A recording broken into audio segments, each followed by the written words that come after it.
it's almost impossible this morning to improve much on the gospel you've just been listening to, because it's a very practical reading from the gospel this morning. So what we must do is each one of us must ask ourselves, what must I do? What must I do, having listened to the gospel this morning? Well, one thing I want you to do, very much want you, is on Tuesday evening, this coming Tuesday evening, we have a reconciliation service, and I want every one of you to be here. Now, really asking you to make an effort to be here, because we all need at times to come and ask God's forgiveness. And I'm very aware of one of the things happening in the church today is, for a lot of people, confession is no longer something that they even think about, because I don't know, for some unknown reason, they regard themselves as not needing forgiveness or doing okay, because maybe they come to Mass on a Sunday and they're getting old, so they don't, Yeah, pardon? Older, yeah. Getting older, yeah. And so the things you did when you were younger no longer apply. Yeah. No, you don't have to confess anything further, no. That's okay. We leave it like that. Yeah. Right. So, now going back to that, we're going to give you now some suggestions of how you might examine your conscience on Tuesday evening. And it might be a lot different from what you normally do, because in the Gospel this morning, John is being very practical in how we ought to be living, trying to change the way we see things and begin a whole new social order. And Jesus followed on from there. And have you ever noticed when you read the Gospels, I never remember I came across Jesus in the Gospel, for example, talking about homosexuality or birth control or anything like that. He was into justice, sharing. And what do we do? Well, the church, and we consequently turned the whole thing upside down, and we got into sex in a big way. Really, we became obsessed with sex. And forgive me for the phrase, but I can't think of a better way of putting it, but Jesus was never really into sex. It wasn't a big thing in his life. He was into how people treated one another. So let's keep going along those lines for a couple of moments. And don't you think today, here in this country, and not only in this country, but in Ireland, where I come from, very much so, there's a culture of greed. A culture of greed. And we all seem to be, most of us, I can't say all because I'm not judging anybody, but many people today are caught up in that.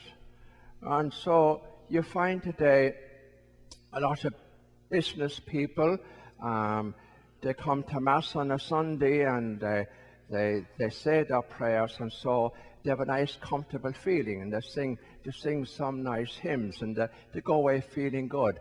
But do you ever look at your business affairs and how you live the other 6 days of the week? And looking at the way business operates today, very often people are not paid a fair wage or a just wage. People are taken advantage of the unsuspecting. There's very often extortion of more and more profits, and the maximization of profits seems to be the bottom line, doesn't it? Make more and more and more all the time. And any company that doesn't produce bigger profits this year than they did 12 months are regarded as failing. It's very sad. And we, whether we like it or not, we are what's the word I'm looking for? Trapped or entrapped into that kind of thinking. So let's bring it excuse me, nearer to ourselves. And a good question to ask ourselves this morning: if I have enough of what I need, why would I want more and more all the time? Why am I not satisfied with what I have? And the only honest answer you can give many answers, but the only honest and truthful answer you can give is greed. Greed. And, you know, I think when it comes to that, we must all hold up our hands. What part does greed play in your life?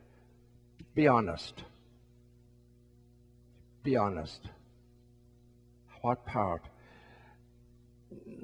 An anthropologist, the study of mankind, according to them, people who study that, they say that ultimately the world will be brought to an end because of greed and violence. And there's always a direct line between greed and violence. Look at what's happening in most countries in the world. How, we deal with regimes in the world where human rights are totally ignored. Totally. We had the example recently of a man walking into an embassy to get a marriage license. And he was murdered. Not only murdered, but dismembered, cut up into little bits. And his remains, nobody has found them, nor will anybody tell where they are. Somebody knows. And what happens? Or we say, oh, that's awful, that's bad. But the bottom line is, we mustn't condemn that country because they're important, we deal with them. They're important from where? A money point of view. They buy things from us. And it's not just this country, but the UK and every other country that do the very same thing. So you're not unique here. So I'm not in any way criticizing this country. And greed, another consequence. A lot of people, when I go home to Ireland now and I celebrate Mass on a Sunday, it's often to almost an almost empty church. And people conveniently, because it's a convenient excuse, say, oh, well, people have given up on the Catholic Church because of the child sexual abuse. No, that's wrong.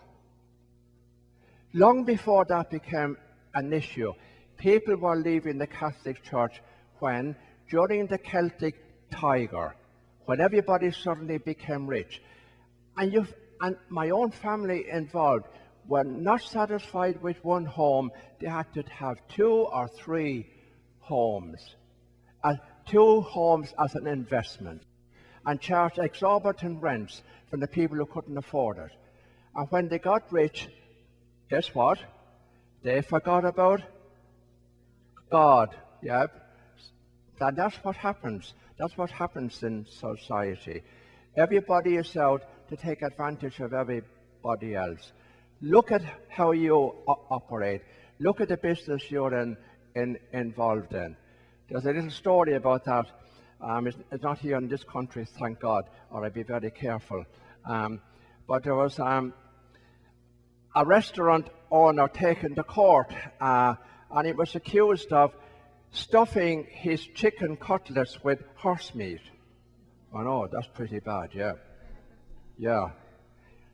And so the judge was trying the case, and the question he put to him was, in what proportion were you stuffing the chicken cutlets with horse meat? And he said, 50-50. Oh, okay, said the judge. Well, he fined him and warned him not to do it again, or he would lose his license. So when he came out of court, the restaurant owner, he met a friend, and the friend said to him, what did you mean by 50-50? And he said, one horse to one chicken. See how you can manipulate things. So getting back then to where I began and where I'm going to finish, I'm thinking clearly this morning, must be the sun. Getting back to where I began and where I'm going to finish. So Tuesday evening, 7 o'clock to 8 o'clock, we guarantee you'll be out before 8 o'clock. So you come to church on Tuesday evening, and I really want you to come because that's very important to seek forgiveness from the Lord. Now, don't concentrate on sex. There's much more important things in life than sex, right? Yeah, good. Yeah. Sorry, you've been there. No. Shit, Mark. That's okay. More power to you. But pardon? No wonder you have so few friends. Look how you. I know. Yeah. Oh, God forgive me. Yeah. So.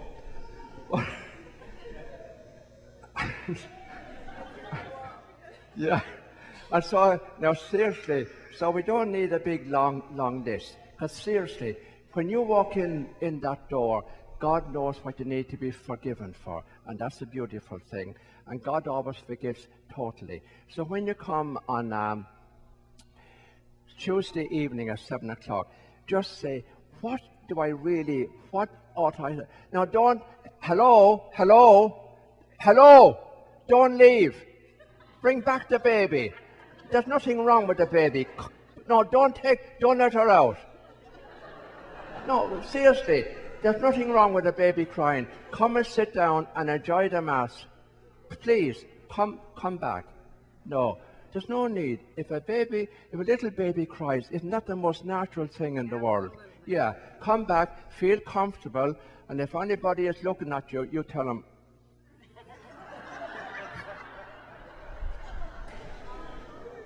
you'll handle them, yeah. And I'm sure you could, yeah. Yeah. So, that's grand now. We're all settled down again. So, a good way of examining your conscience is, what do I feel in my life I need to ask God's forgiveness for? Most of all. And it could be maybe my greed and my selfishness. So look at those things. Come to whatever priest you chose. Mention one thing, back to your seat, don't leave, because at the end you'll get general absolution, and I guarantee you'll go out that door full of joy, and you'll be a carrier, if that's a messenger of joy to everybody you meet. Amen. Good. There we are.